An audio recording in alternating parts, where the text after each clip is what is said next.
check this out, though. First of all, you throwing too many big words at me. Okay, now, because I don't understand them, I'm going to take them as disrespect. Watch your mouth and help me with the sale.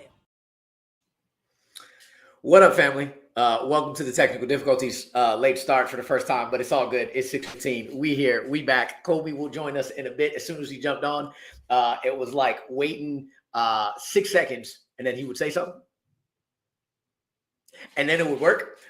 So he gonna get on when he gets on. But welcome to the next episode of Top 100. We are getting in the thick of things. We are going over numbers 40 to 31 today. And go check the Toby podcast when he gets on. As always, KB, the producer, my man. How you feeling today? How you doing? Doing all right. I was a little delayed myself. I had a little life be lifing, man. Life been lifing this week, for real. It do. It does. People are annoying. That's what it is. People don't know how to act. So you gotta, but we here. Check them So sometimes. that's all that matters. We here. We are here. As always, check me out on Bite Size Breakdown, YouTube, and bitesizebreakdown.com for my movie thoughts. Housekeeping be housekeeping. And last but not least, you saw him on the thumbnail looking real contemplative. He wanted me to put like Gimli on there for him. And then I was like, nah, I gotta show the pretty face. Even though it's in the dark right now, let him do what he wants to do. My man, Jay Burnz. Jay, you are with us this week. How you feeling, sir? I'm feeling great, man. You got to remember that was my face superimposed into Gimli, though. So, like, that's why I wanted that one. Plus, I thought it would be funny as hell. That being said, it's good to see Old Dirty's Chinese food restaurant back together again. Even if it's not in trivia, we at least still talking about a passion of all of ours, music. You know what I'm saying? Yeah. And let's just get straight into it. Going with number 40. No ties yet. We might get one a little later, but number 40, we're going to see a lot of them today, I think. Outkast, Miss Jackson. For me, I had it at number 84. Kolby had it at number 142.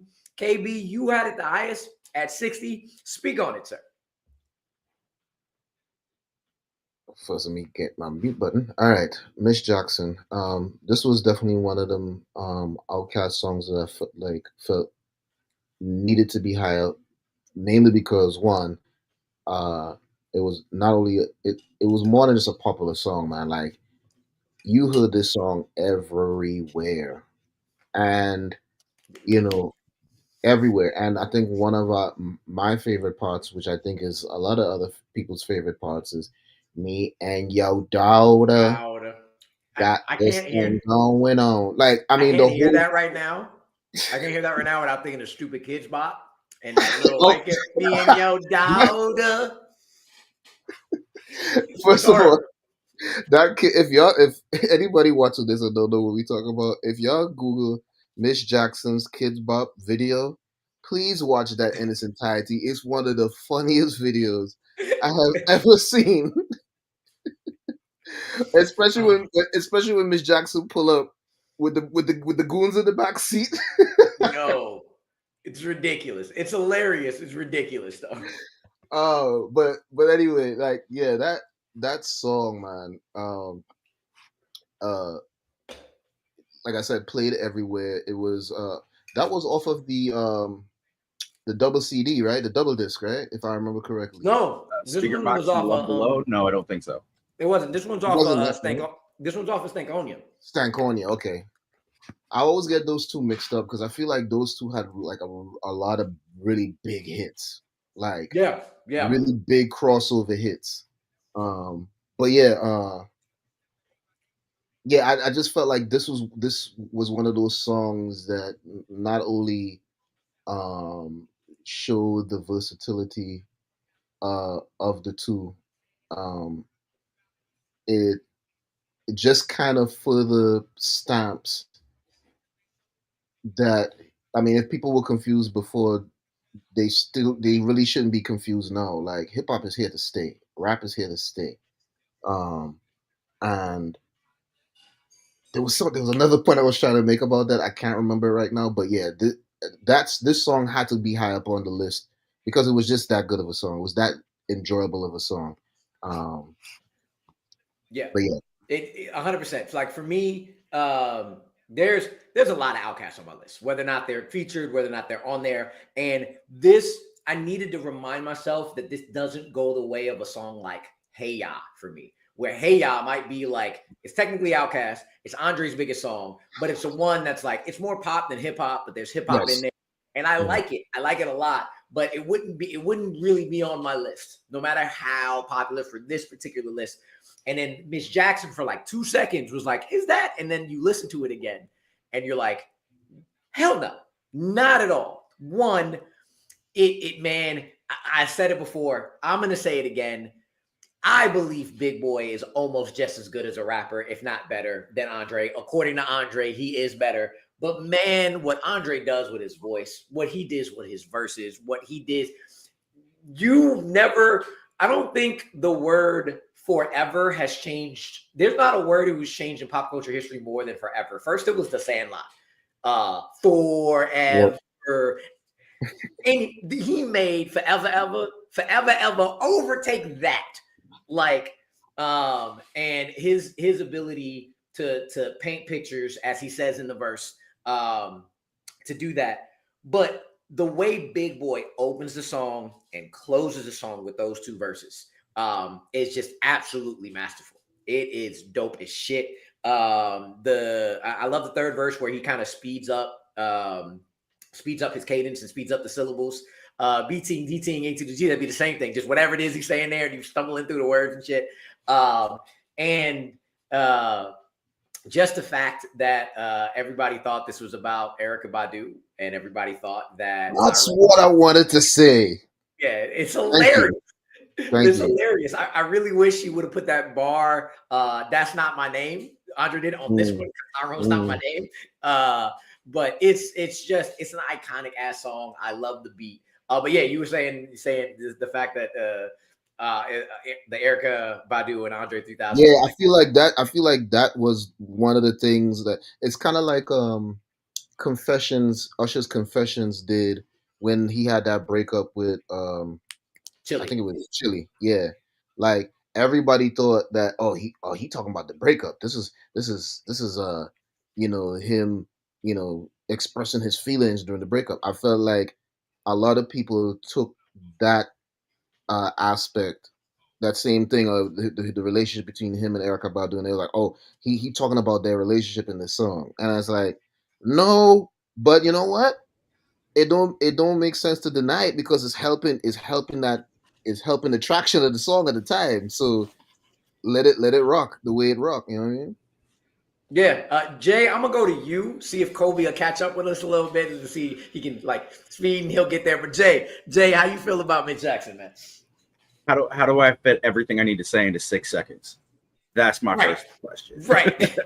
No, like you're not wrong, bro. The way that it changed the word forever is great, but I also think like I've apologized a trillion times is a thing that has worked its way into just about everybody's lexicon at this point in time. And it's only because of like this song, whether or not, you like the parody, the I am for eels instead of I am for real. Like there's a whole bunch going on. I do like this song. I don't know if I would have it as low as Kolby or as high as KB, but like I enjoy this song. I listen to this. It's a bop, bro. Like it's always on.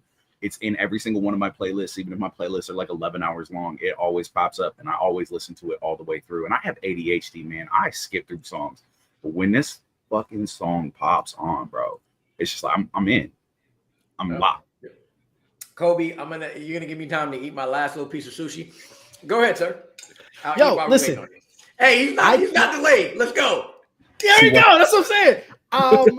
I'm sorry, y'all. Woo, I'm a little late. Okay, this was by design, right? So I thought about this and how I structured my 200. So I had a feeling that corporately it would get to a place of 40, right? That was done on purpose.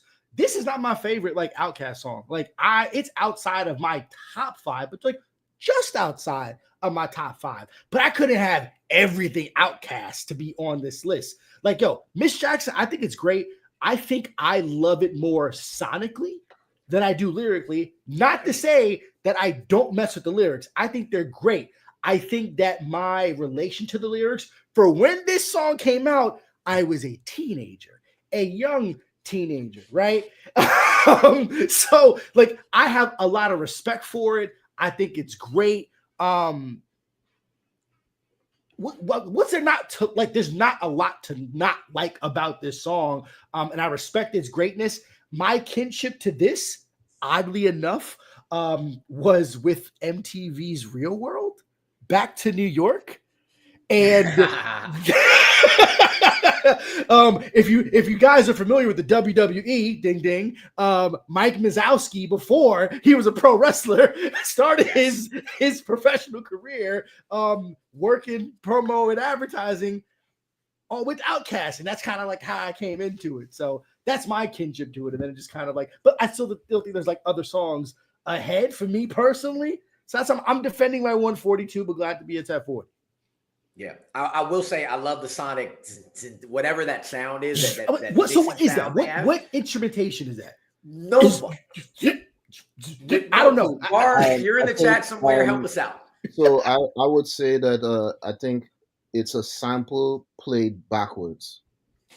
Yeah, I give you that. That sounds good.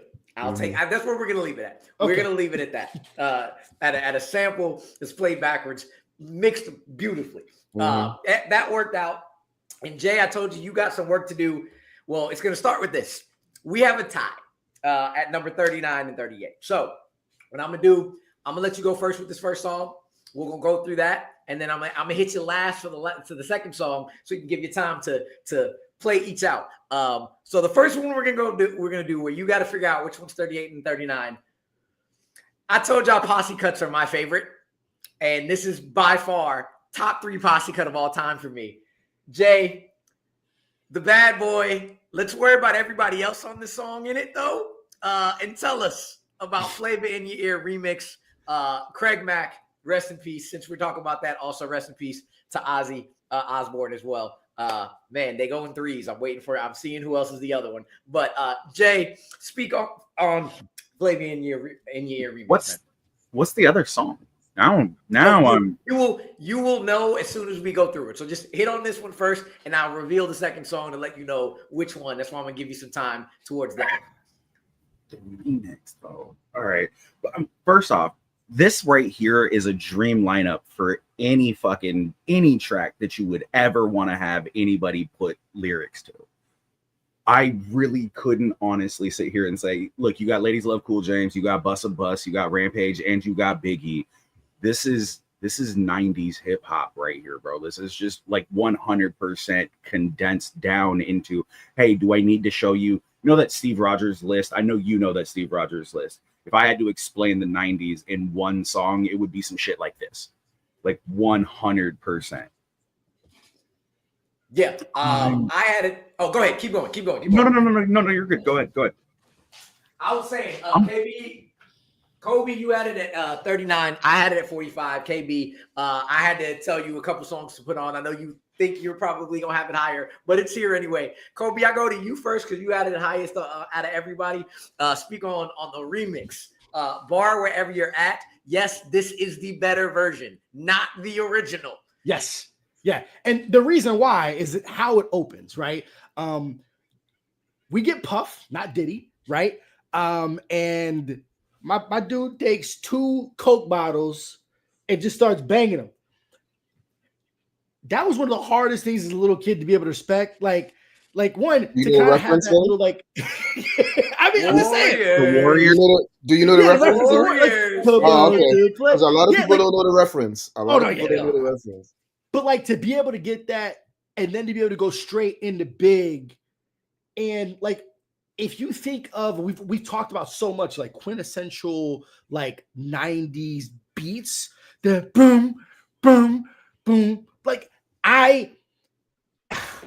there's a visceral reaction that if I hear that, like I just want to just it is out of all the different posse cuts that we've kind of talked about, this one celebrates like what feels like the most New York without having to say New York all the time, right? And like I love that celebration. I was a bad boy kid growing up. I had the chain and everything like that. So like it just spoke to like everything, like growing up living. I lived 200 feet away from the Hudson River, right? 6th floor, looking out my window. This song brings me back to that.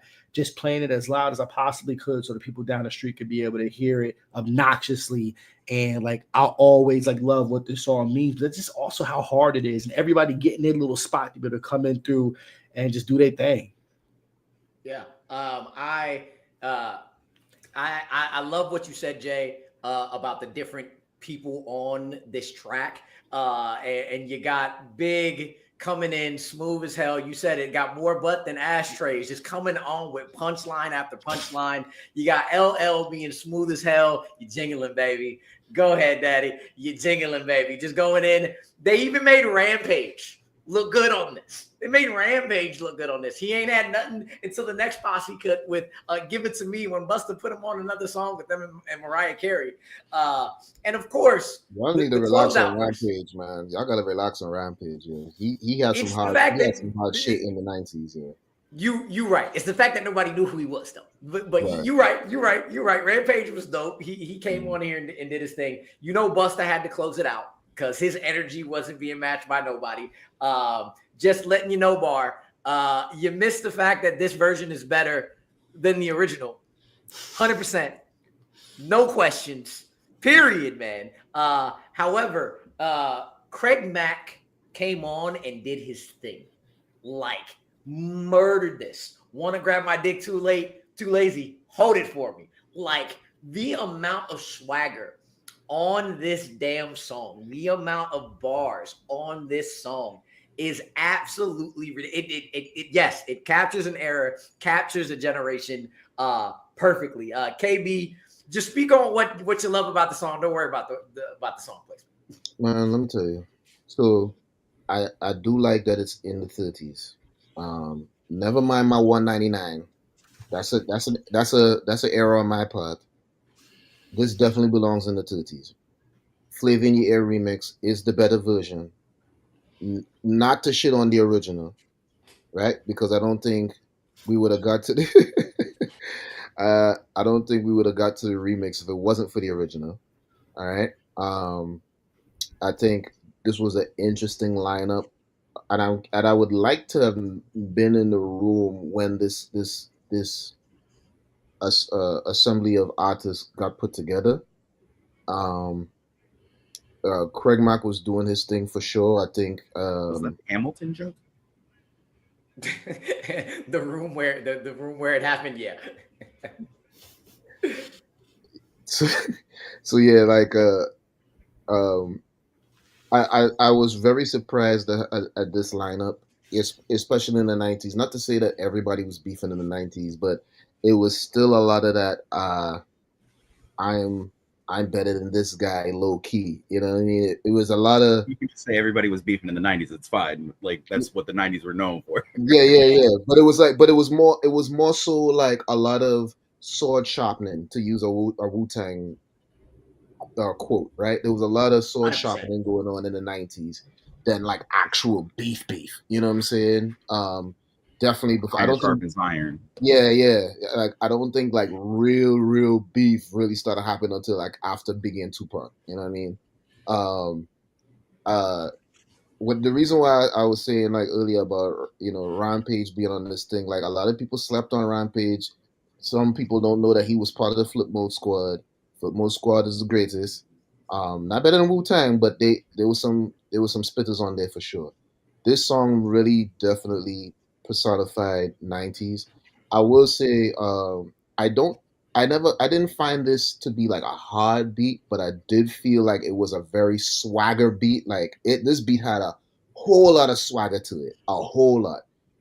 To me, one of the harder beats that came out from the Bad Boy camp at around that time, because it was still building. Like Bad Boy was still kind of building something at that time, right?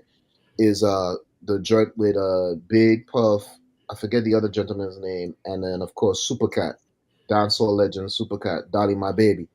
That beat is gangster and had some swagger to it. That was a gangster ass beat to me.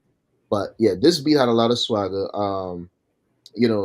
LL, not my favorite rapper, but a legend in the game, doing his damn thing on that track. His pocket was like necessary for that song. I think we got a little bit of everything out that song. It was like a 90s hip hop buffet. You know what I'm saying? And it was delicious. Yeah, it definitely was. I really like Jay. You said it, something that never thought popped in my head, and this is one of my favorite songs ever. But yes, just the buffet of different styles, of different rhythms, of different cadences, of different swaggers. It was just all dopeness personified for sure. Any last thoughts on Flavor in the Air before we give Jay something to think about? This is I do have one real fast. This is really like KB was saying, this really is a beat that just like has some swag to it, like some swagger to it. This is a beat that like anybody can rap to, but not everybody should rap to.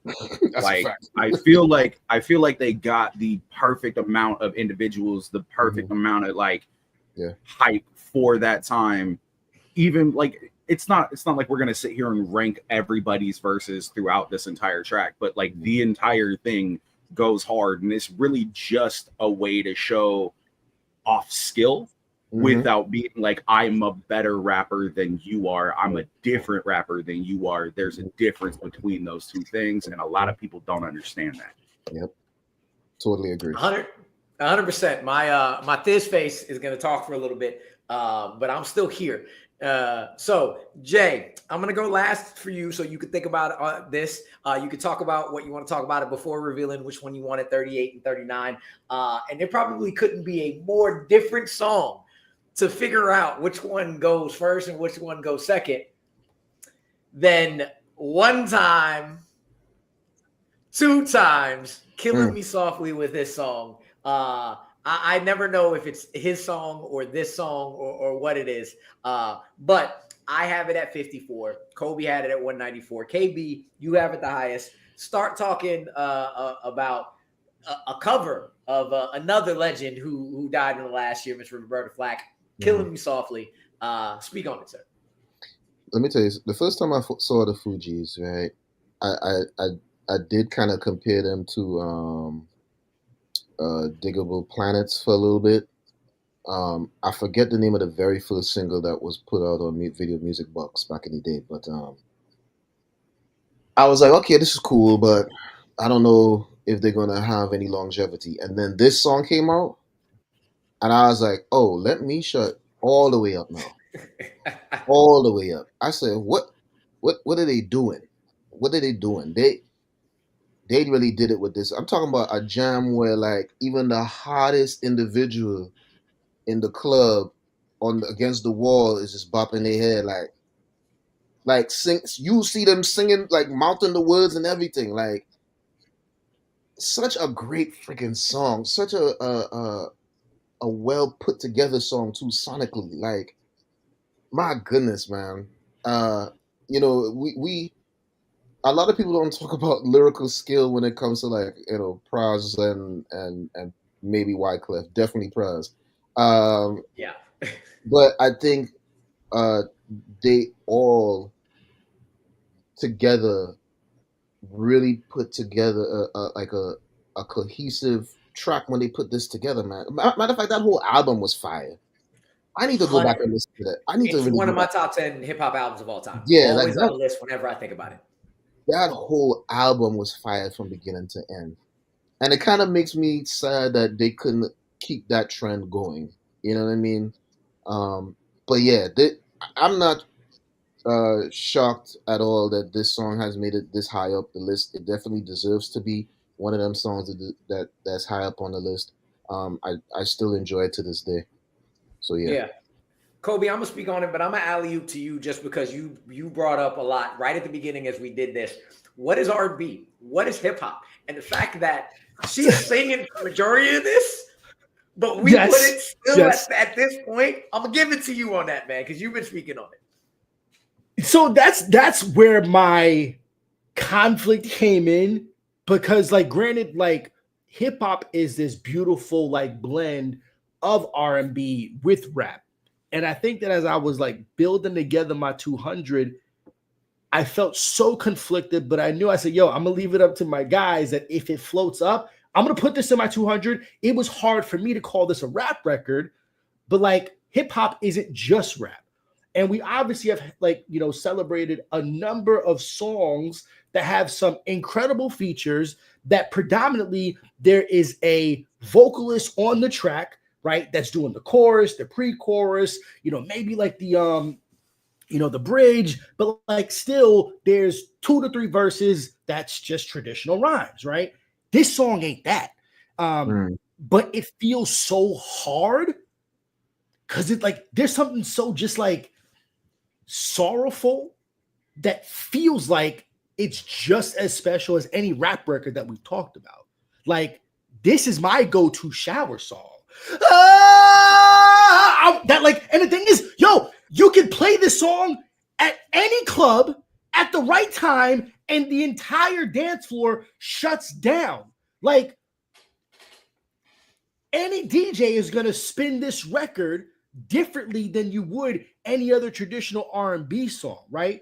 Like, if they're just playing cuts that are banger, banger, banger, and depending on how you mix this and stuff like that, you put this on, you've captured everybody. This shit is like something that Pied Pipers will play, and it shuts everyone up. This could stop wars, bro.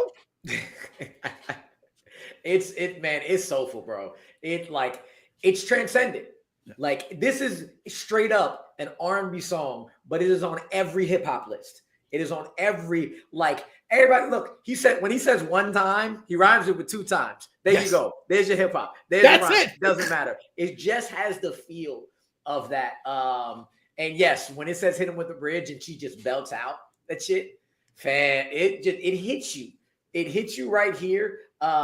You cannot play the Roberta Flack version at the club. No, you cannot. Exactly.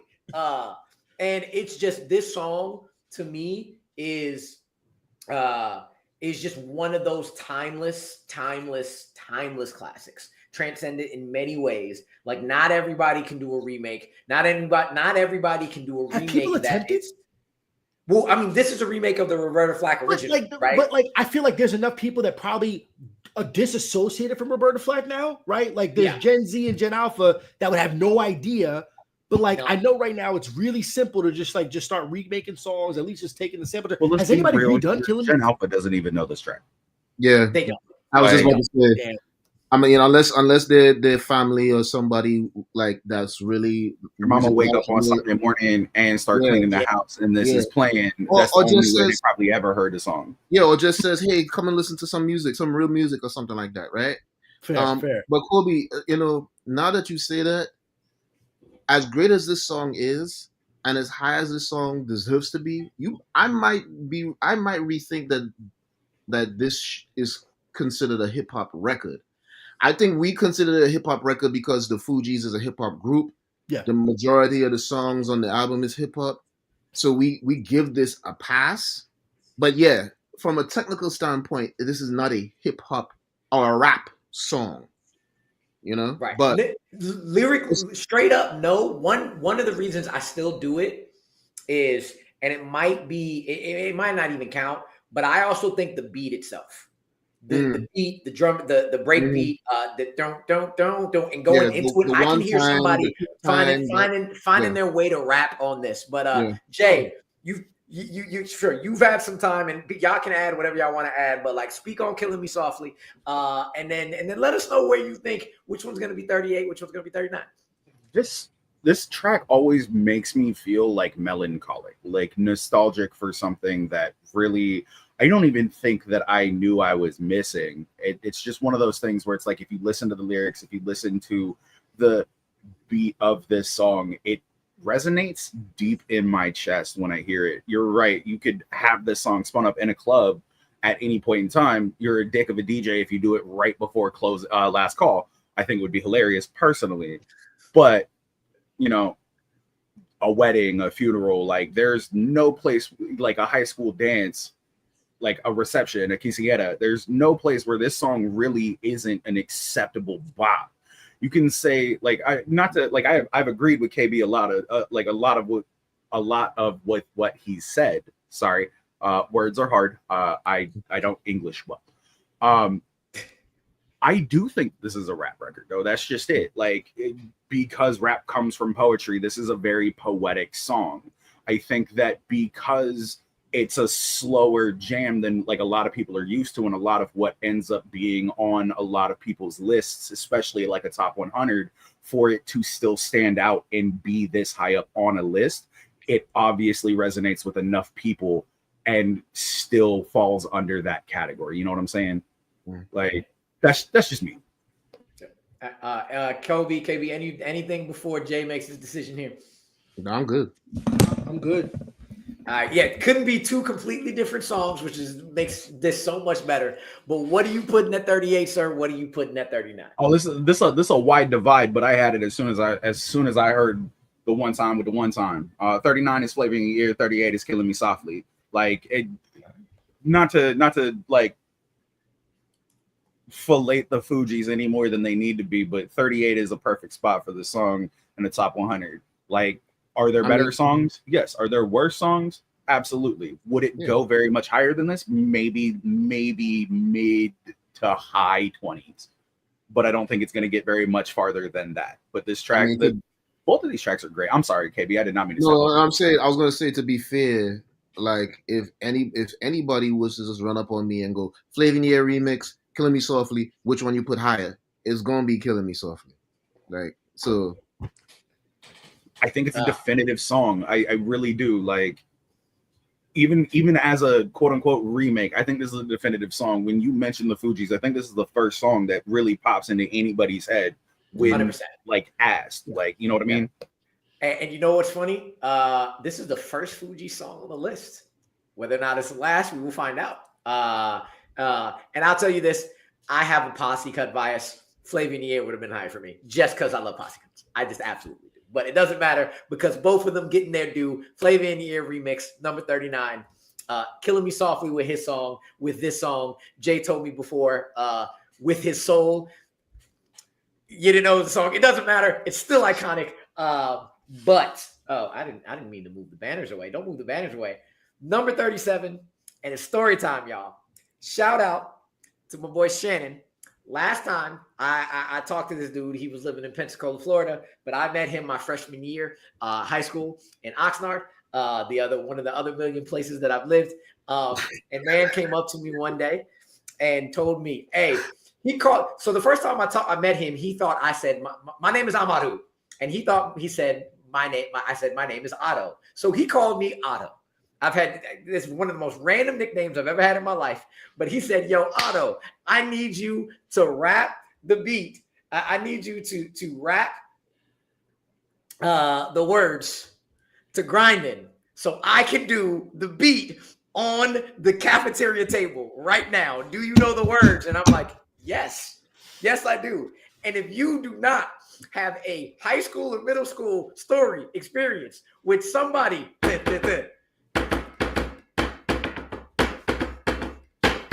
it's like, fam, grinding. Like, there's a reason that 20 years later, 25 years later, Clips basically shuts down the popular culture and media of hip hop when they come out with the new album, and that album is fire from front to fucking back, and Malice, aka No Malice, comes back and reminds you that while everybody loves Pusha, he used to also just be Big Brother energy all day, every day, and in a lot of those songs, and them going back and forth.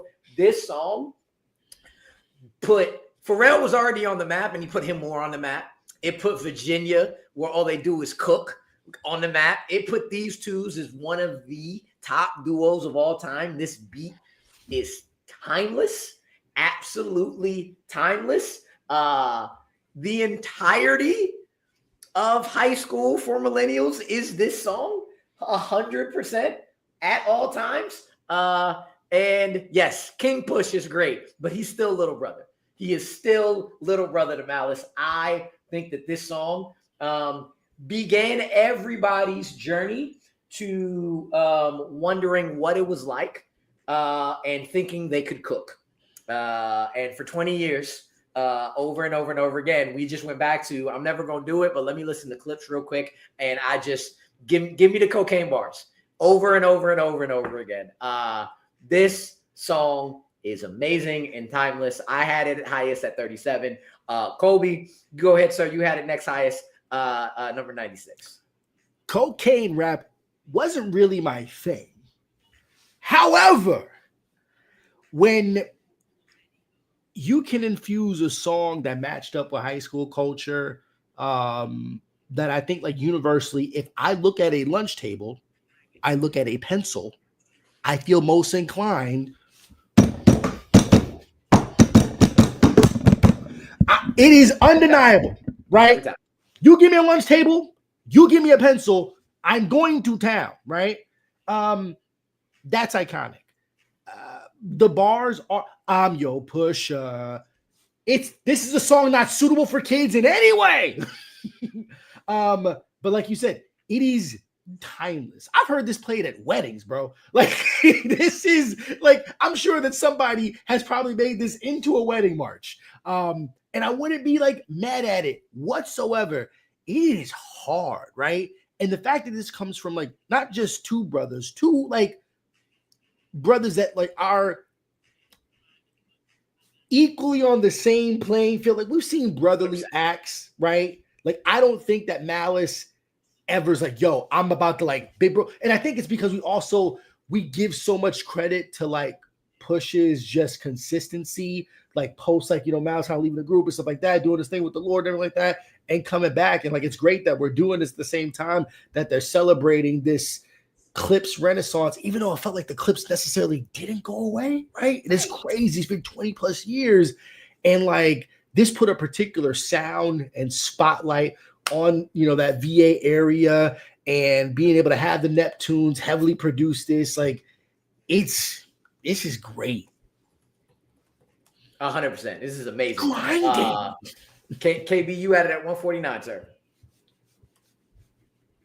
Yeah, when this song came out, I don't know. I like grinding, don't get me wrong.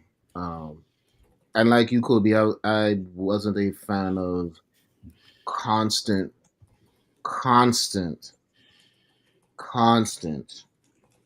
cocaine raps. That being said, I put them down there because I'm not afraid to say Clips is not one of my favorite groups. I don't think they're trash. They're just not my favorite. I'm still giving this new album a listen. Right off the bat, I'm kind of like, it's cool. I'm still gonna give it a couple more listens to see if I feel different. I've realized in my older years that I kind of have to do that with pretty much anything that came out after 2010. I have to because I've heard so much crap since then. It's just kind of like, okay, I gotta desensitize myself from the crap that I've heard and get through all of that and like really listen.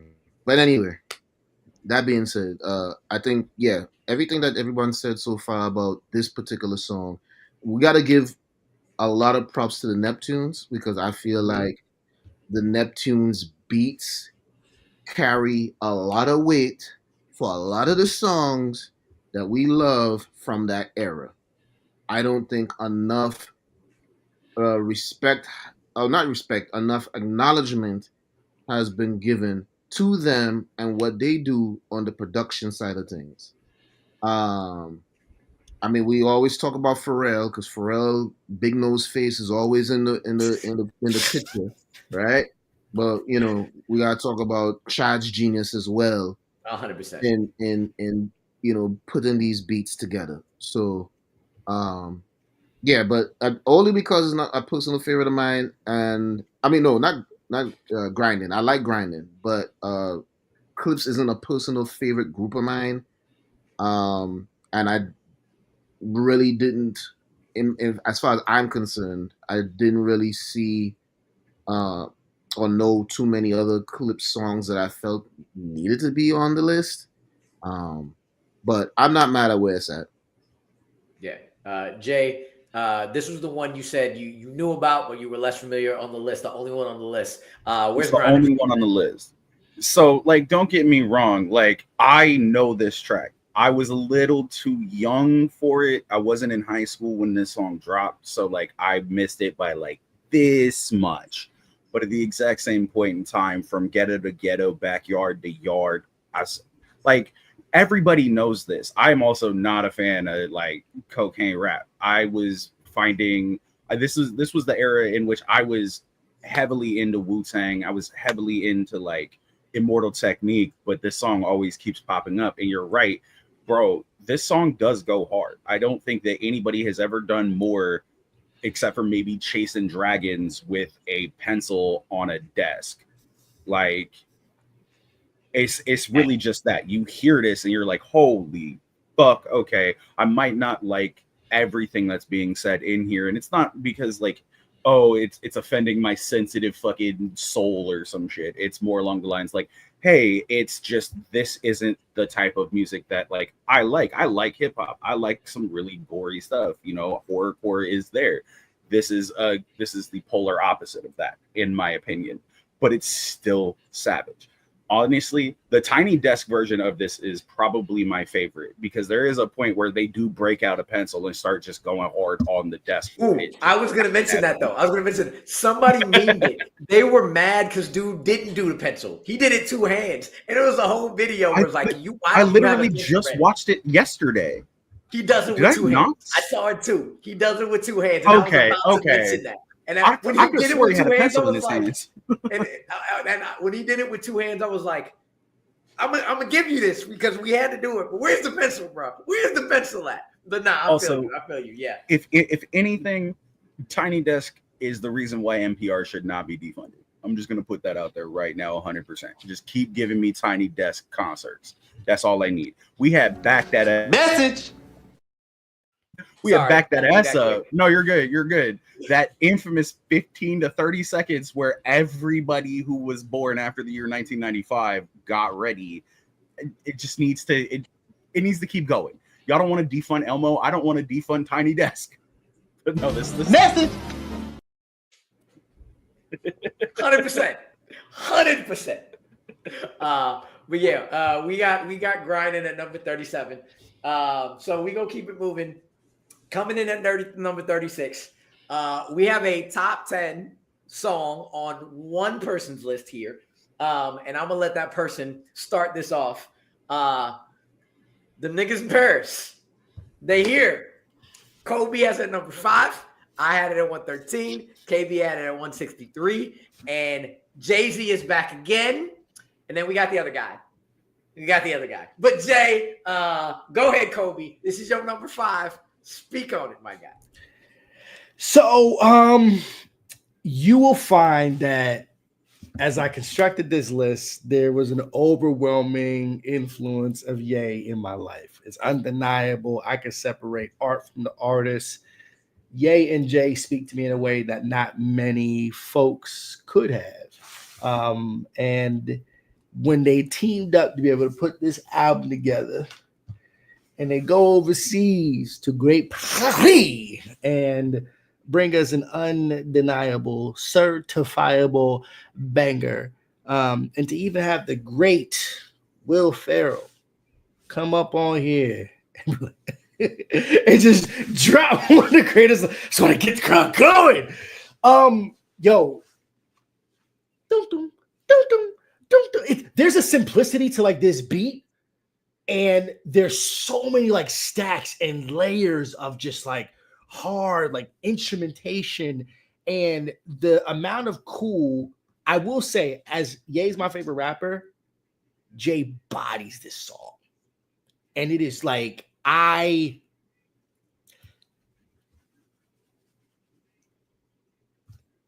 respect J and B, but J and Ye's better. That's how much I love this song, bro. Like, yo, niggas in Paris. When I got a chance in 2019 to go to Paris, this was just this was everything for me, bro. I felt so seen, right? I felt so seen. This song so hard. I didn't mean. I bought so hard. The egocentric man that I am, this is my anthem. Jay, I'm gonna go to you for this because every time this man comes up, which maybe it'll happen again, we talk about him because the art from artist situation is the thing. And yeah, man. Speak on the song, speak on the elephant in the room. Go ahead, bring it out, bro. I don't like Nazis, white or black. I don't fucking care. I'm sorry if I can't swear on here. If you got to bleep me out, yes, you can. Fucking do it. Fucking all right, fucking A. All right, full send. No. First off, I would like to bring up a lyric. I know it's from a different artist, Razkaz featuring Apollo Brown. Kanye West gear sports Confederate flags while Kanye's ancestors' heads were in Confederate bags. He's always been problematic ever since he lost his mama, like I was talking to Rue before this show started. That boy's got problems. I wish him nothing but the best in life. I hope he gets some therapy. But we cannot separate art from a living artist. That phrase is not meant for an artist while they are alive. That is meant to separate an artist who was problematic while they were alive after they have died. He hasn't necessarily died. I can't even really say his career has died. 2 marriages have died. Most of his career has fallen off. The only people who really like him are still on fucking Twitter or X or whatever the fuck you want to call it. I will say I do like this beat. This beat goes so fucking hard, though. Every time you hear it, you just want to fuck yeah. You just want to rock to it. And then you can find other artists who are doing shit on this track. But will it go so hard as ball so hard motherfuckers want to find me? No, it won't. It's really hard in the context of trying to figure out whether or not you truly support your own ideals and beliefs while still trying to support music, especially, young people or, youngish people when you find them. I found Kanye through the Chappelle Show. That's how I found him. When he did the opening for the Chappelle Show, that was the first time I'd ever heard him. And that was before his first album dropped. It was great. I loved it. I was here for it. College Dropout, phenomenal fucking album. There's some other shit that goes on. And then as time goes on, the egotistic mindset comes forth. And then I'm sorry, bro. I have to say, you can't just literally sit there and say, I love Hitler on a fucking podcast and then be like, oh, that was a joke. No, it wasn't, bro. You're literally out here wearing swastikas and shit. I need you to calm down. I need you to relax. Just go back to making music. But please, take your medication. Something. Yeah, we had to bring it up, and it might not be the first time we bring it up today. But I've always been in the middle where with art from artist thing. I lean, I think, a little bit more Kolby side than Jay side. But all that shit is valid, 100% valid. Again, just such a sad thing that what happened to his mama, what's going on with him. The song in general, though, I fucking love this beat. I love the way Jay goes at it. I will say the first time I heard it, and when Kanye was going to the mall, I had to say, Jay, can we get married at the mall? I had to warm up to that stuff. But when he slips in the bar, Mary Kate and Ashley, and you're like, okay, yeah, this is the Kanye at that point where I knew him. This is the one. This is the Kanye that College Dropout, the Late Registration that I loved. But yeah, man, this is one of the songs that man, they played it 6-7 times in a row in Paris, just over and over and over again. I don't think it gets old for me. And I do love the beat switch at the end, the static, the hard static that hits. Boom, tss, boom, boom. Tss. It fits perfectly. And it's a reminder that Jay-Z is arguably one of the GOATs, point blank period. KB, you had it at 163, sir. Yeah, this song was a bop when it came out. In the clubs, cookouts, wherever, it's a bop. Kanye, still in my mind, is one of the greatest producers of all time in the realm of hip hop. And Jay-Z is a GOAT.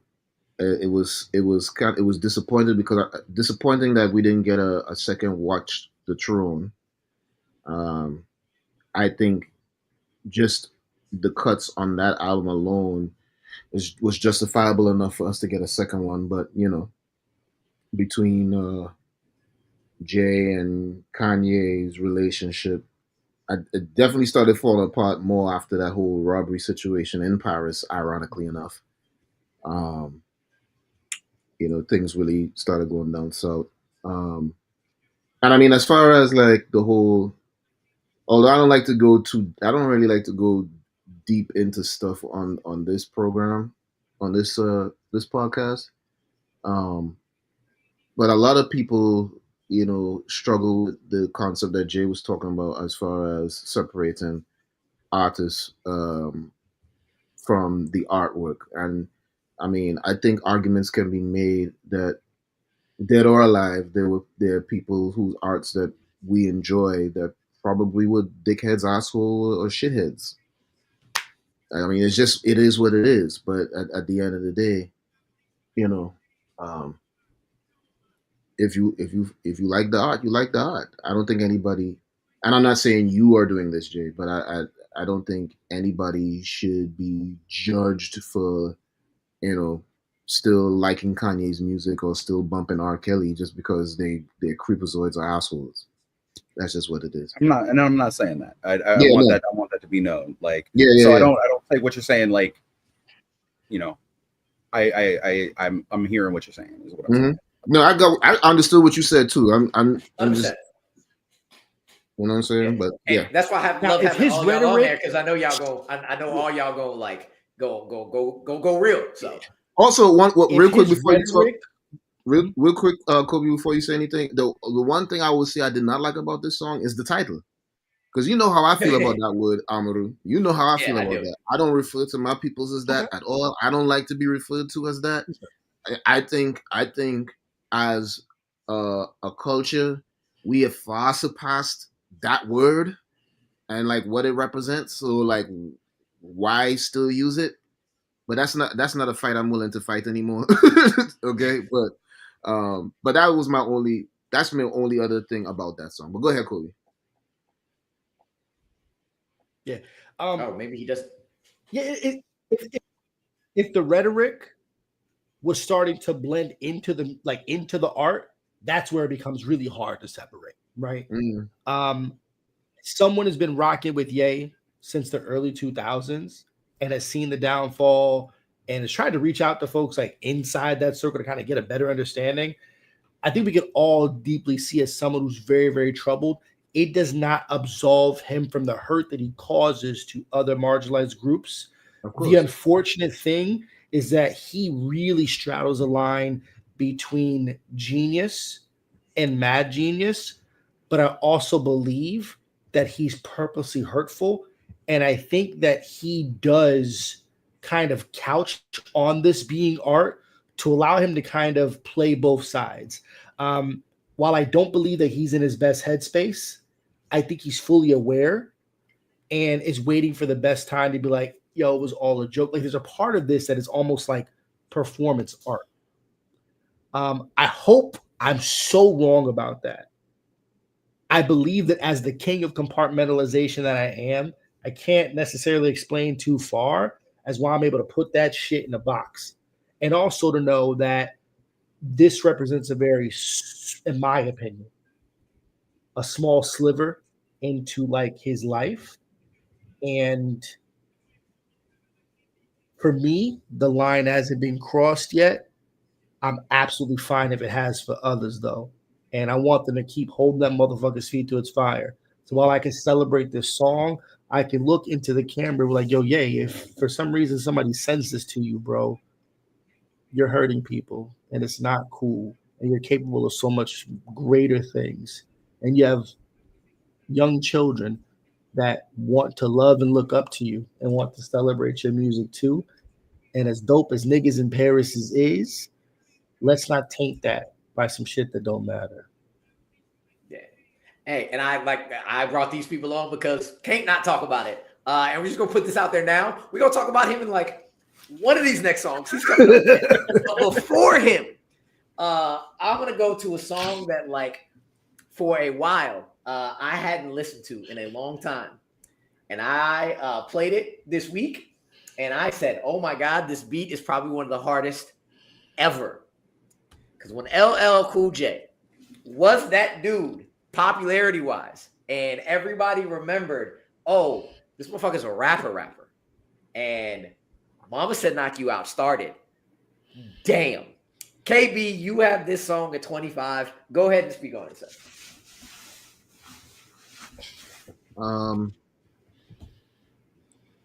So when I came into this country, 89. I did not really wasn't fully ingrained in hip hop or rap music until probably late 90, early 91. By that time I was familiar with LL and a little bit of his music pre-89. And like a lot of rappers at that time, they had the same, a similar type of cadence and flow and stuff like that. But, especially around that time, LL wasn't looked at by the masses as the tough guy rapper, right? I mean, it's in his name. Ladies love Cool J, right? He definitely was doing this for the ladies, right? And ain't nothing wrong with that. Still see it down there, Jay. You still see it down there. You know what I'm saying? So, but as a kid, as a youth, when this song came out, I was like, oh, okay. This is probably one of his better tough guy songs. He's had other tough guy songs since then that just wasn't believable. But this, Mama Said Knock You Out, that was the one. And I mean, again, that was the joint that get you hype. Like, that was the workout song. That was the, you know what I mean? That was the, are we about to go handle some business song, you know? That was that joint.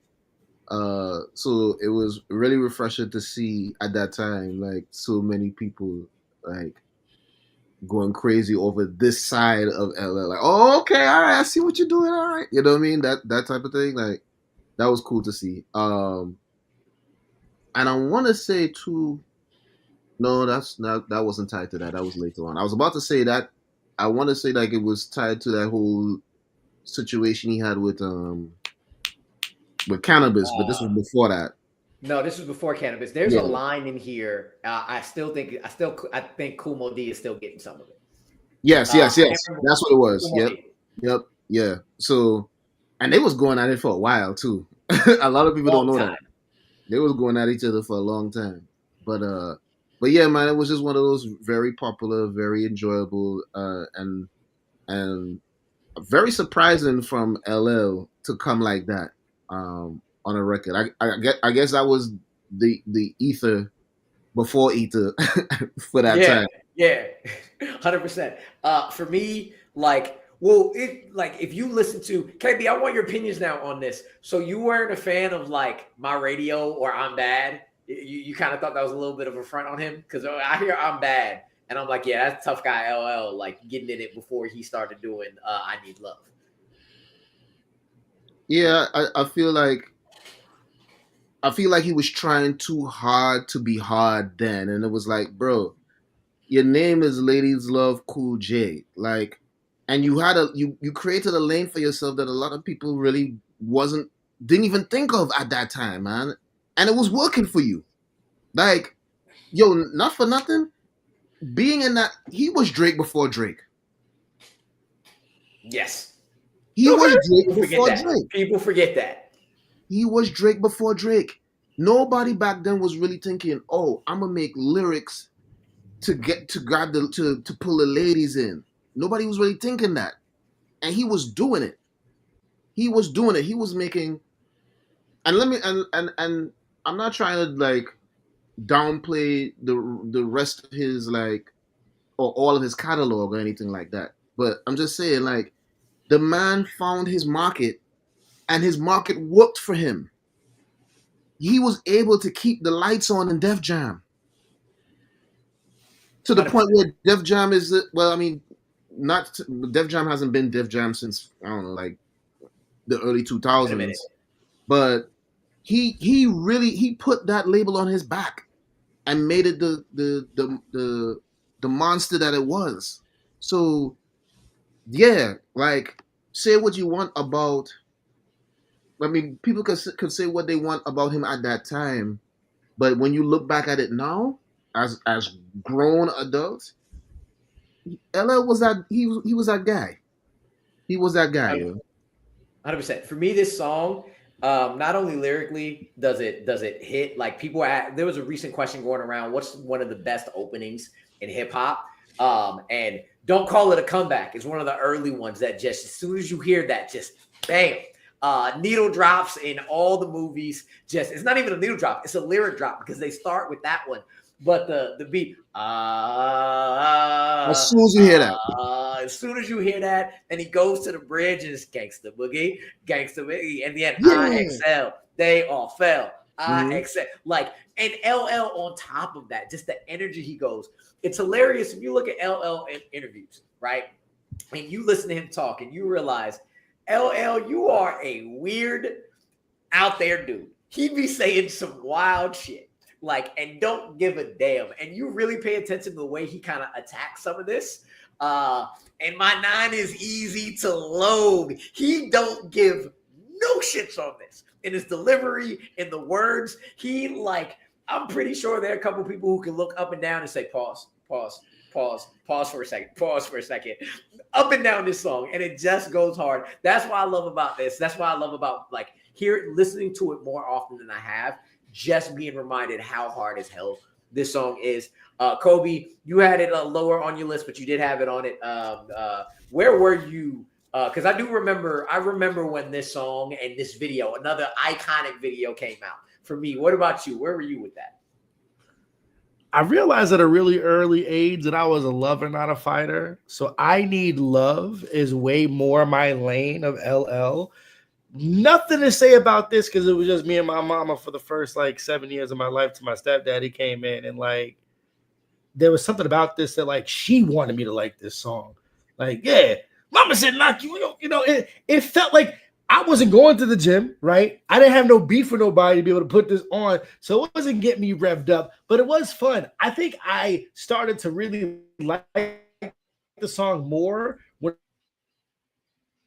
it started getting parodied on A Living Color. Parodied on A Living Color, hell yeah. With JJ Jimmy Walker. Yeah. Oh, wait. That was definitely more so the sketches and the parodies and stuff like that is what worked for me. I'm coming in and out, but we got the message. We got the message. Jay, how you feel about Mama Said Lock You Out? You put again, you said ladies indeed love Cool James as your secondary tag over there. Indeed love Cool James.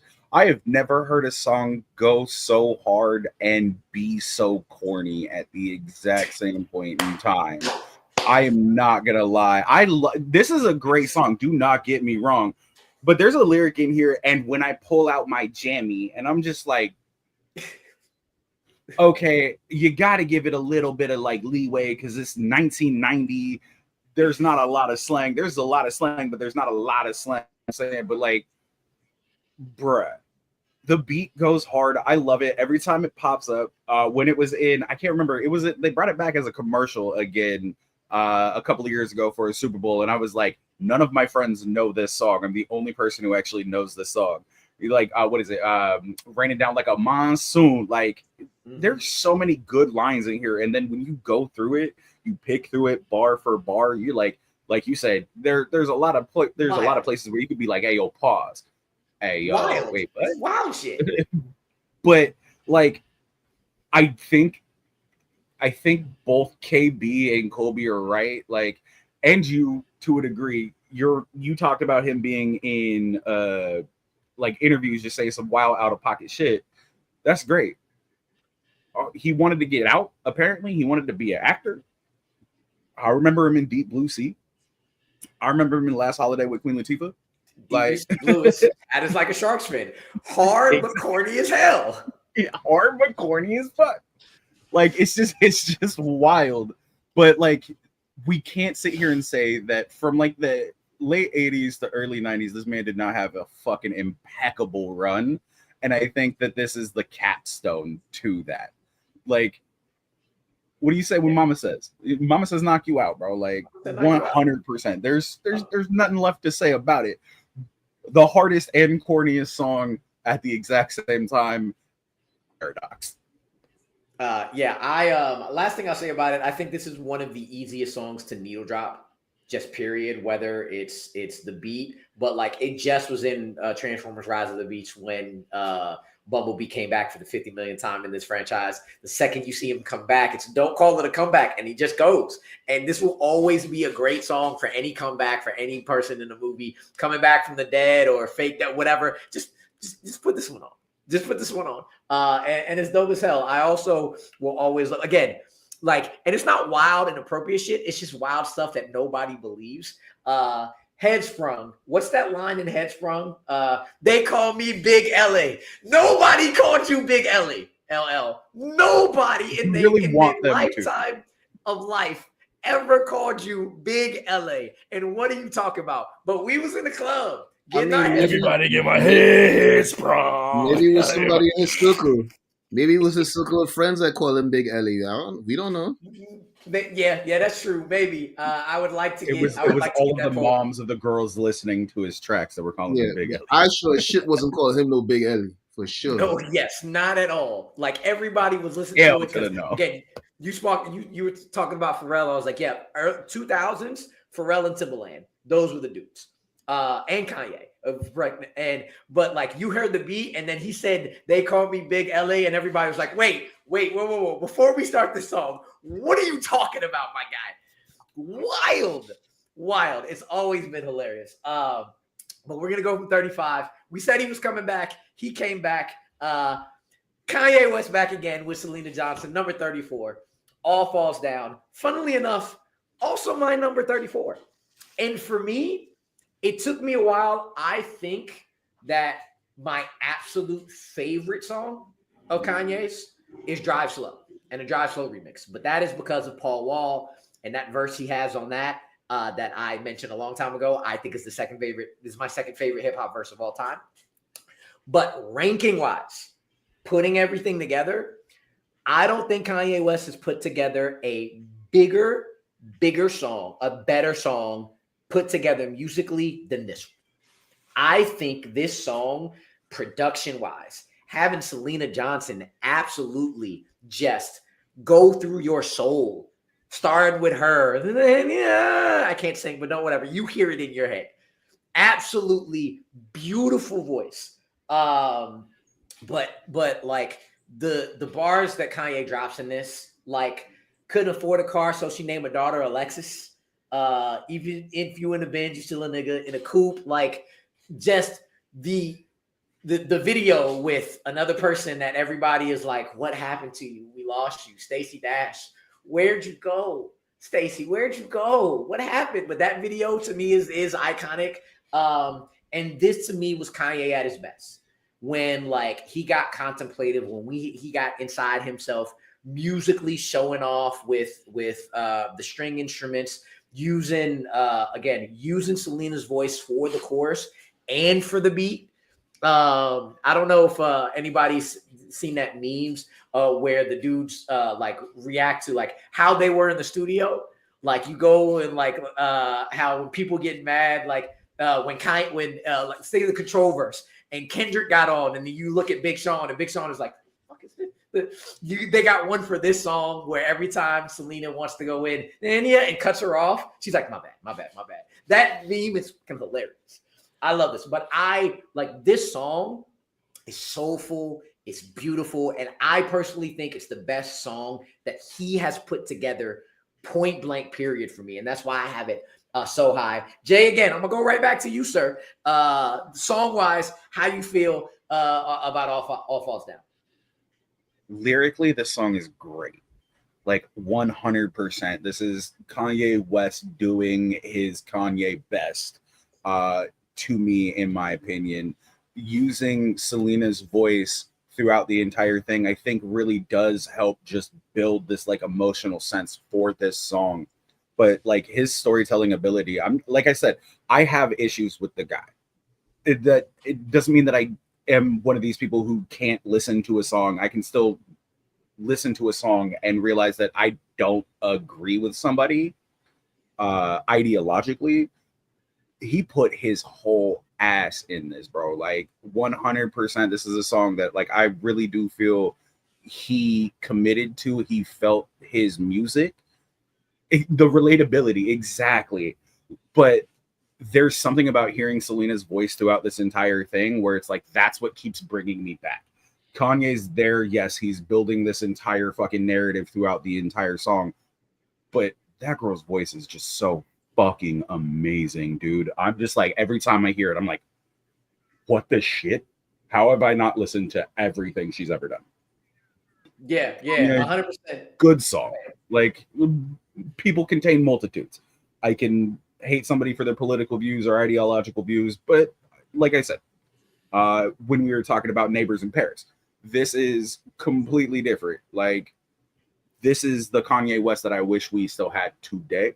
Yeah. Like looking at the lyrics again, like hair so long that it looked like weave, that she cut it all off. Now she looked like Eve. Like just the relatability of you trying to live your life, figure out your life. Kolby, you added at 98. One Kanye song that's not in your top 25. Hilarious. No, go speak on it. Yo, I think like once again, it's all about the structure, how I put together the 200. I knew this thing was going to float up there. Kind of be hard not to. I'm excited to see the rest of what kind of all comes out with the numbers of it. But so like what was just said with regards to like the difference between All Falls Down and Niggas in Paris. Niggas in Paris ain't about shit. It's not. It is two verses, the chorus sung twice. That's it. It's not about nothing. It just gets the people going. I think what I love the mastery and artistry of Kanye for me was how much, because like there were songs that I loved from him that came out way before College Dropout, still made its way kind of on there, right? 2 Words, you know, and all this other stuff. And it's like with this, I think conceptually, the way that this particular record, the storytelling is so on point, and it mirrors so much of like the struggle of like that aspirational version of like what he wanted for himself or what America teaches us to want for ourselves, but like that's not how shit works out. And the struggle of being Black and finding relationships and love and then money and expectation. Like there was so much of this while I was navigating, you know, my late stage high school career that I thought this shit was just like, what do I want to do next, man? And I'm actively like with a girlfriend at this time. I want to bring this chick along when I go to Cali and whatnot. Like man, it was beautiful. Like, I think this song is so well produced. I think the lyricism in this is like, yo, there's like, he's talking a lot on this. And like, I love that he looks at the 2 different point of views between she's so self-conscious, I'm so self-conscious. He gets it, right? Even with like, he don't want to get it. Like, he really does get it. I think that he was miles ahead of where he thought that he like was, and it was a challenge to kind of bottle all that up. And there's still so much to really like from him. I just wish I could shake the dumb shit out of him. You know, like like I said, it is damn near perfect. Like truly, College Dropout is one of the greatest rap albums of all time. And like this song is maybe like, I think, yeah, it's like it's number 5 for me, fam. KB, you had a 135, sir. Yeah, I don't know why, but I will say not so much. I guess there might be a tiny bit of relatability when I hear this song, but definitely more understanding of what he's talking about in this song, right? You know, the first verse where he's talking about the girl, you know, trying to figure out shit. We all literally, even at my big age, still trying to figure out shit. I realize that that's just life, period. Life is you figuring out shit and trying to enjoy it as much as you can while you have it, right? And then in the next verse, talking about, you know, buying all the fancy clothes and the jewelry you know, to be more accepted in society, essentially. You know what I mean? And still not really being accepted in society. You know what I mean? Because he mentions that in the See in what the black third, people in the addicted to next verse, retail. right? He mentions that in the next verse, like all this work we doing to be accepted, and society still don't accept us. Fuck them. You know what I mean? So this song is a very deep song, even though people was jamming to it in the clubs. I think I ain't gonna say everybody, but I do think the message kind of went over a lot of people's heads, which it shouldn't, because he didn't use any like crazy metaphors or anything like that. It was straight down the line, like Straight to the point. straight to the point. So I mean, unless you was high out your mind, you really could not miss that. Um, I Yo, definitely. KB, does this feel like the most, what's the word I'm looking for? Like the most studio playable conscious rap that there was at this time, right? I would say, yeah, especially for that time, because you got to remember, we talking about a time in hip hop where it was exploding, and people were throwing money at it left and right because they were like, "Oh, I want to get in on this action now," right? So yeah, I would say at this juncture, when he dropped that song, where everybody talking street stuff, coke stuff, party stuff, or nothing at all, he was one of the few people that was giving us something straight to the point. You know, nothing that will go over our heads for the most part, and it was enjoyable at the same time, which is a hard thing to do when you're talking about the business of music. It's hard to make something that you can remember and sing along to, and kind of understand and relate to a degree. So he really did his thing with this song. I think right now where we at with 34, I'm not mad at that. Yeah, it's a great song, man. Yeah, like I said, I added in my own 34, and Jay's been putting bars in the private chat, and I'll just say the most playable, most populist based song that could say, I say fuck the police, that's how I treat them. We buy our way out of jail, but we can't buy freedom, and everybody was rocking with it. It was crazy, man. It was dope. But we move on to number 33. So now 2 of these guys on screen right now are probably the 2 people I think of when 2 words come to mind. And that's Wu-Tang. Like me and KB with Wu-Tang, we've been talking about it. As Jay mentioned, if you didn't know the inside joke, we were a trivia team, Old Dirty's Chinese Food Restaurant. That was our team name because Wu's for the children. And we don't have a Wu-Tang song. Diversify your bonds. Diversify, homie. Diversify. We don't have a technical Wu-Tang song on this list in this section. We got it on the list. But when the Ice Cream Man is coming and you got Ray and Meth and Ghostface and Capadonna on there, it's a beautiful thing. Jay, I'm gonna go to Don't you disrespect first. Cap like that, bro. Don't do that. He was when you said don't disrespect Rampage, I was with you. But like we talked about Triumph about a good 5 weeks ago. Bro, Daytona 500. Daytona 500, bro. That's all I have to say. Listen to that track, man.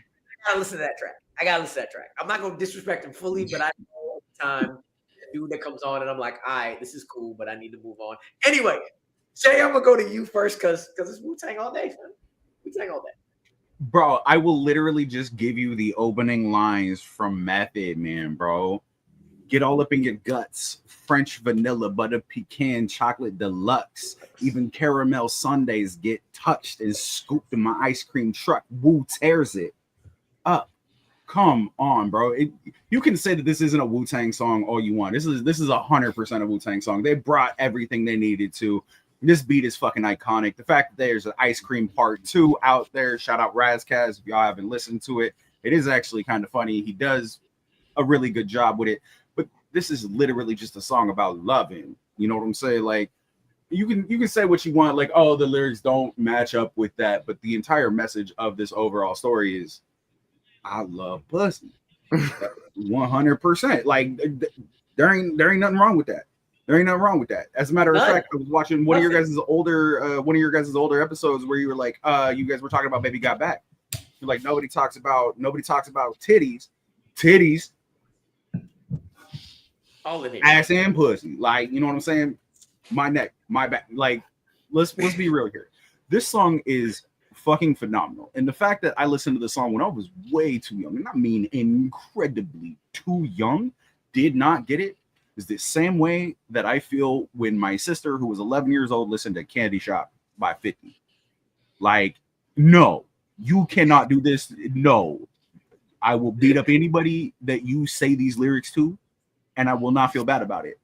I look back, this song still a bop, bro. I listen to this on a weekly basis. This is in my Wu-Tang playlist. That's how much I feel that this is still a Wu-Tang song. Like, there's nobody here who has a miss, bro. This entire shit from the first verse to the chorus, everybody kills it. KB, since you mentioned it, we gotta figure out what's that song about titties you heard after Baby Got Back last week. I literally was watching. I think it was. It's called Preacher. Ass and Titties. I was watching a show called. I was watching a show called Preacher, and there was a song on there, and it was talking about titties, like they were screaming titties the whole song, and I was like, oh, okay, so there's a hip hop song about titties out here. I should have saved it so I could have brought it on here, but it didn't even cross my mind at the time. But Kolby, you actually had it highest out of all three of us. Wait, go ahead, Jay. Jay, what up? Sorry, there is so. I don't think it's the one that he's thinking of, but there is Ass and Titties by 3 6 Mafia. I've heard ass and titties. Yeah. And big booty bitches. Ass and titties. Ass and titties. And big booty bitches. Big booty bitches. Kolby, you actually had it highest out of everybody. You had it at 26, man. Go ahead. Yeah, this is stoop music. This is where you pull out a milk crate. It's just you and your boys with nothing to do. And when you had no money, the only thing that you did to validate you, a part of you and your crew, is how you mac the girls. And this took me back to a time where that was my greatest value, was my mouth box, and how I could be able to work it. And just being able to appreciate, young girls at that particular time and all of their beautiful assets. I think that this is an immature song, but that was the entire point of the 90s, right? We could have been out doing some other wild and wicked things, and we are elevated men now. We were young boys then, but this song spoke to our most immature senses, and it was a banger. For a while, I would get this confused with Cream because there's something about it sonically that felt so similar, right? It's almost like a kind of like a sister to it, even though it's coming from a very different space lyrically. But this was definitely something that like just puts me back to what it was like being 10 years old with my baggy jeans sagging and thinking that I had all the game in the world, just to be able to spit to anybody because I didn't have no money. I mean, he meant ass, but we got it. KB, you had it next. There it is. You had it next at number 79, man. Yeah, Wu-Tang Forever. This song, when it came out, what year was that? Because I think I was in high school. 90 something. I remember when it came out. Hold on. Yeah, I was definitely it was 95. Yeah, I was definitely in high school. I was either a sophomore or a junior around that time. But yeah, so Kevin Hart. Damn. So yeah, when that song came out, and it's funny because Kolby kind of said it, right? He was like, when he said like that was the song that made him feel like I could holler at all the honeys, right? Like that is exactly because that came out around the summertime too. So it was like it was right on time for that whole vibe. Yeah, thank you, because I had to it was an eyebrow raise when he said that, and I was like, because we in the pause era now, So I just but anyway, but yeah, no, everything that Kolby said, I connect with, because that's exactly. And I think that's exactly the feel that they were looking for when they put that song out. It's like, man, it's summertime. We about to go out. It's gonna be cookouts. It's gonna be bad women all around us, girl, light skin, dark skin, summer dresses, booty shorts, like all of that is gonna be out there. Let's go, let's get to it. Let's get, you know what I mean? And man, that summer was probably like one of the best summers ever, man. Like, cause right, but and that song really popped off a lot of, you know what I'm saying? So yeah, man, and it's Wu-Tang, so it had to be up here. Period. Yeah, I had to get it on here at 157. I'll go like this: 95. I knew the song. I knew exactly what they were talking about in terms of women, but I was also 8, so I was looking at it. I wasn't looking past that, and there were a lot more songs that were out from the Wu in general at that same time. And for me, I think the beat, especially as a younger kid, was a little slower. So it was a little harder to like really get into it or as other beats. But I recognize like Method Man was one of my favorites one of my favorites out at that time. Bring the Pain was hot. I absolutely loved that song at that time.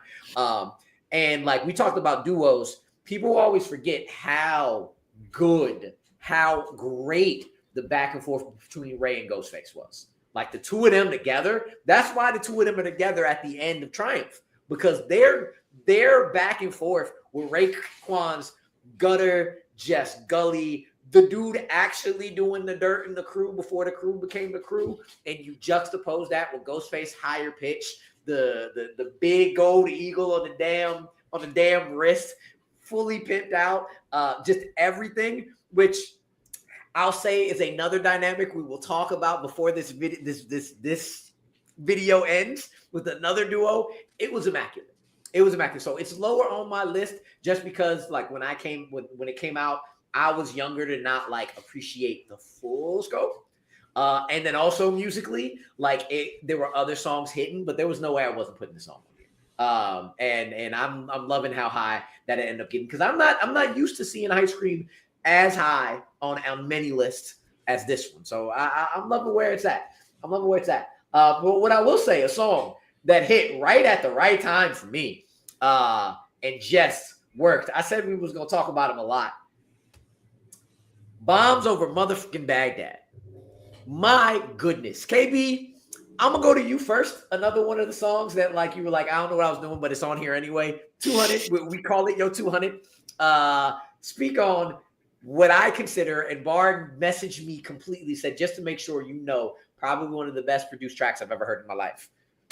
Absolutely immaculate. Go ahead and speak on Bombs Over Baghdad, sir. That song was bananas when it came out there. I used to bump that hard in my car, bobbing and weaving through traffic in them Jersey streets. So ignore my 200 placement because it don't really need to be there. The video too. Just do Andre running down the street with all these people behind him and doing all that shit in the car, like jumping from one car to the other car. Like this shit was just a fun ass song, man. Like, and I mean, talk about working up a sweat in the club. Like when that song came on, like you got your steps in for real. Like, and them girls was throwing ass in the club too. They were throwing bombs on my Baghdad all night. Okay? So, there's something that this song does. Before, it wasn't called twerking back then, right? No, it was just shaking ass. Mm-hmm. This is one of the greatest ass shaking songs ever. Yep. What and this does, they didn't just just never never that ass for in a me. circle. It was never that for me. Venn So the diagram. fact that it's doing that too. Wow. Yeah. Like I think it depends on where you were, right? Like this was the summer that like I was actually in like South Florida, and it did something different to them down there. This song came, the frenetic energy of this song, like obviously I've got New York bias for like East Coast rap is obviously not down South rap. It's mainly Northeast, right? And before I really was like rocking with Outkast, this was the one, because like, yeah, obviously there was like Sorry Miss Jackson. This right here, and then Rosa Parks, I was like, yo, these boys are bad. And the thing is, they're not talking about bitches, but women love this. And they are like KB said, throwing ass like it was like meant for that.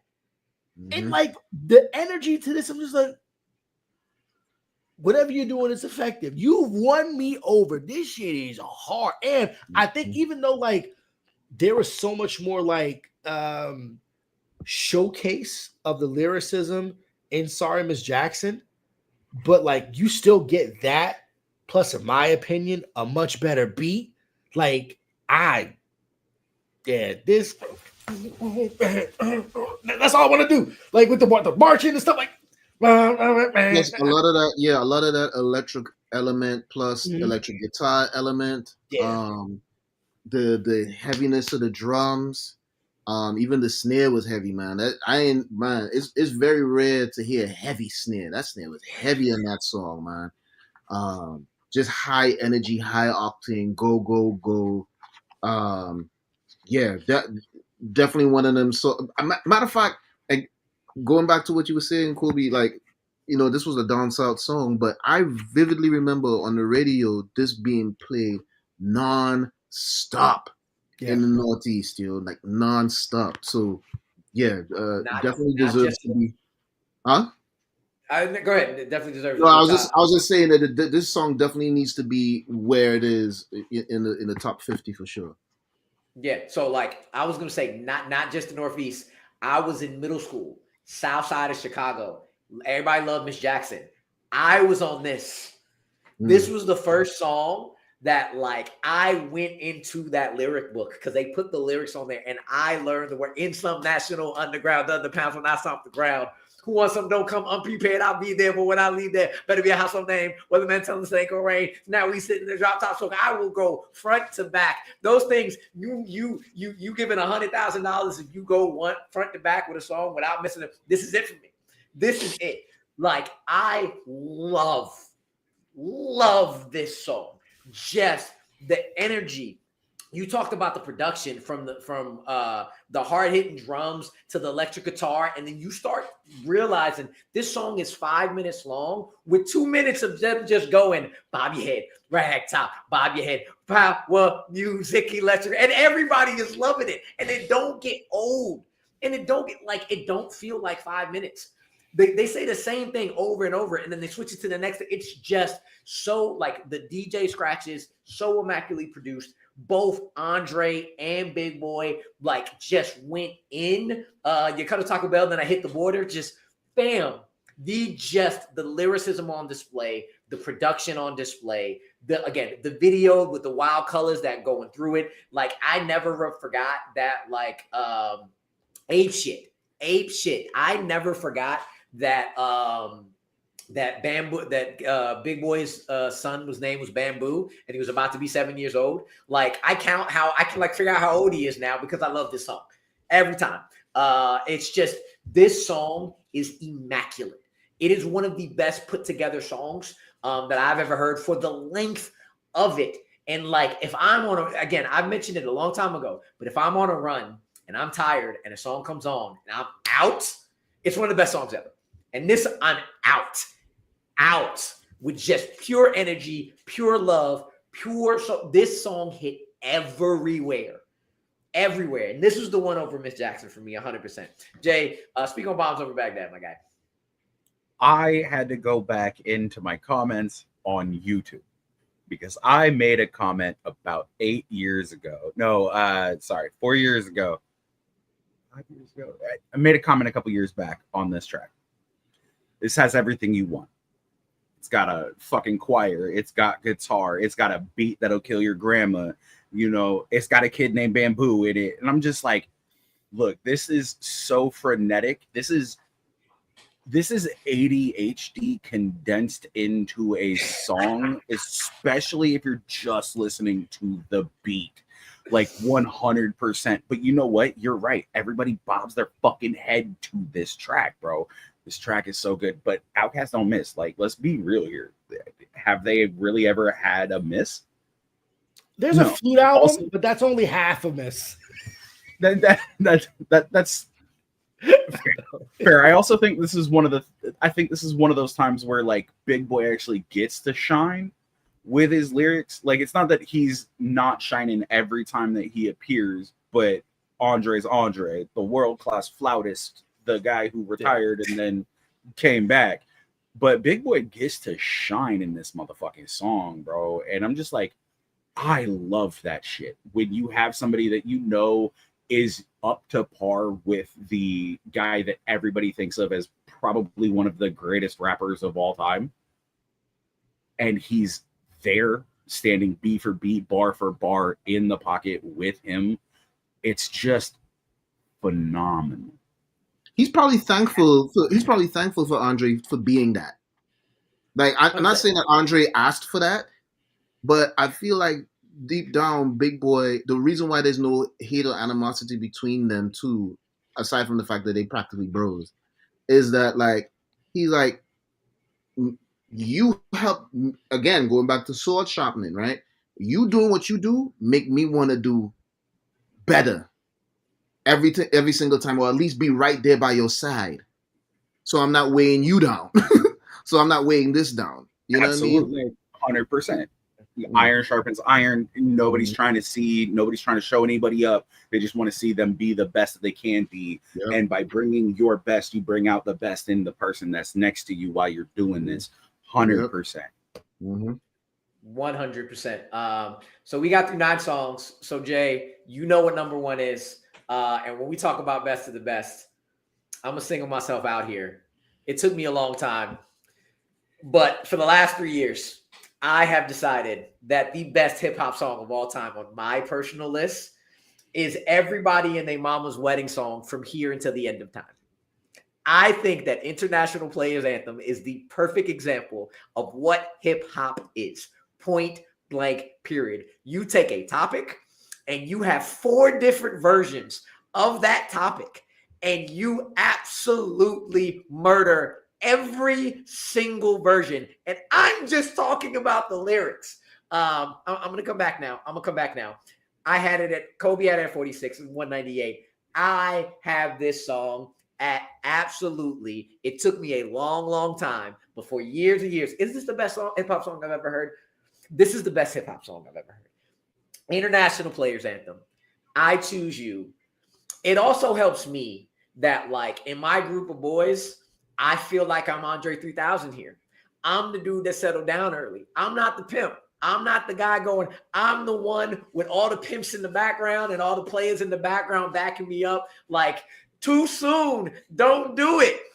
Reconsider. Read some literature on the subject. You sure? Well, fuck it. You know we got your back like chiropractic. The quasi acapella that happens when Andre gets on this song, and you're just like, oh my God, yes. And just, you can feel everybody walking down the aisle. Everybody like the best sample, the best beat, the best chorus. And again, all of this is talking about love in one way or another. So you go from Andre being the straight-laced, I'm the humble dude, I'm the one that hangs out with everybody, man, I ain't getting no shit, getting married, that's me. But then when his verse ends and the pimp of pimp, again, R.I.P., Pimp C comes in and that beat drops and the bass drop, my bitch is choosing never fuck Love without a rubber, never in the sheets, always on top of the cover, and you like, yes. Money on the dresser, drive like a compressor. Thank you. We might not be walking down the aisle to this, but it's gonna be in there. Keep your heart. We're not walking down the aisle to this. We're conceiving a child to this. Right. But like, this makes it, and like, who better to put the focus of love and lust and women in pimp version and like in what a pimpin' is than Pimp C. Like, Pimp C was a dude that I did not appreciate when I first heard him. I thought he was whack. I thought he was not good. And then as I got older, I realized, not arguably, it is. I realized how damn good he was. And then you get the chorus, the singing, the beautiful sample. And then I talked about the counterparts. Bun B and Pimp C are another perfect counterpart because he is another version of the pimpin' and the gangster, but a little bit more humble. And you get the clap part in it. And baby, we've been going solo time to get down with the team, just killing it.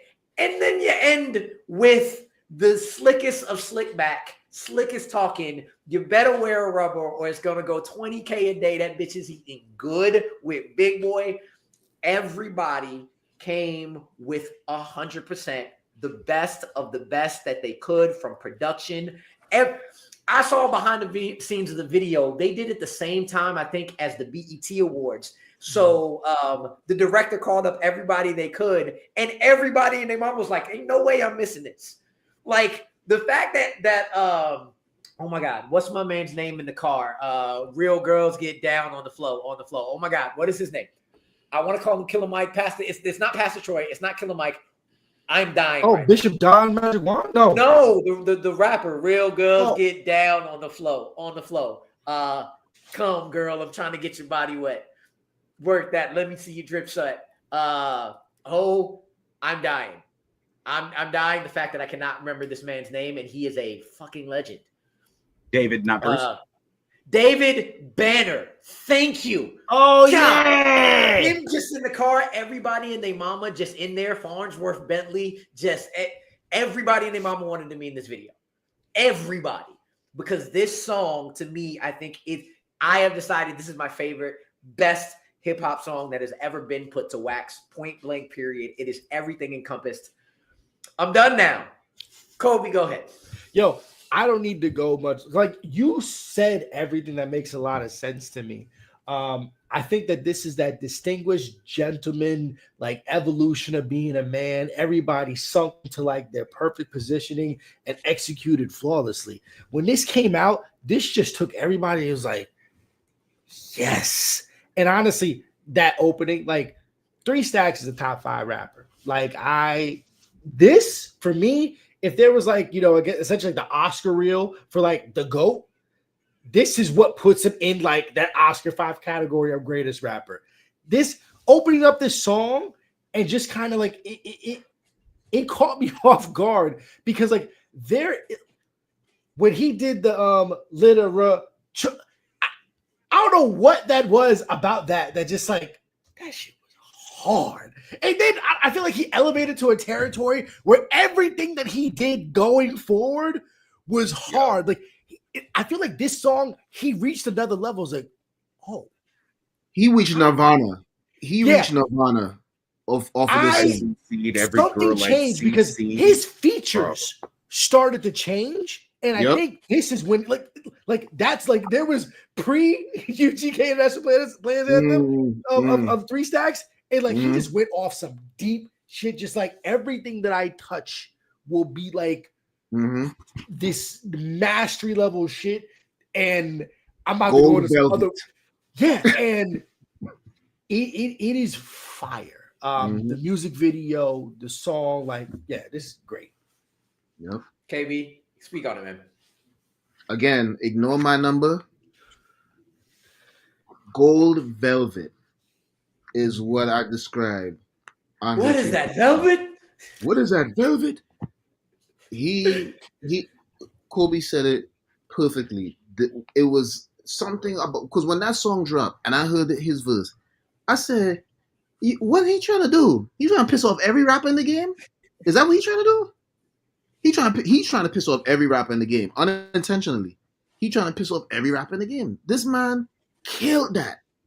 I mean, poetry, pure, utter poetry, and everything he has done since then was that. And a lot of some rappers might not want to admit it, haters, but this song is what really catapulted him to that next level, yo. Like, there's really nothing else I could say because you already said it all. But yeah, Jay, go ahead. Phenomenal song.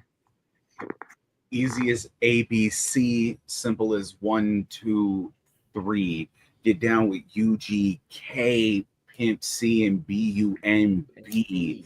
They're like, let's be real here. What's a pimp with no hoe? What's a hoe with no pimp? Like, this song came out right at the right time, I think, for me, because this was when I was getting into that more fucking like I don't want to call it grungy because it wasn't grungy, but it was definitely me expanding my horizons into newer rap that I wasn't familiar with, because Underground Kings was not a thing that I was familiar with. This song came out with like 07, 08, right around there. Like this was like right before I met Tech Nine. This was right before I started doing my shit. And I listened to this song consistently. This was on a repeat. I was doing 2-a-days. I was playing football in high school and shit. This was always on. This song will do everything you need it to do. You know how you said Bombs Over Baghdad was your run song, that one that just comes on and you don't feel tired. This song comes on, I'm like, I gotta get another 1-2 sets in. Like, we got to go. This song just did it for me, bro. Like, I love that this song is as high as it is, and I'm really glad that I get to talk about it. Again, I know we've spoken on like a whole bunch of people with a whole bunch of features and a whole bunch of other people on tracks. This is another one where nobody misses.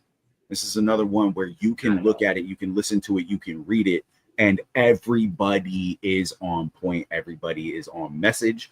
Whatever that message is, whatever you take away from it, this is fire, bro. I fucking love this song. I wouldn't put it at number 1. I would definitely, this is definitely top 5, though. Definitely top 5. This was a hip hop masterclass.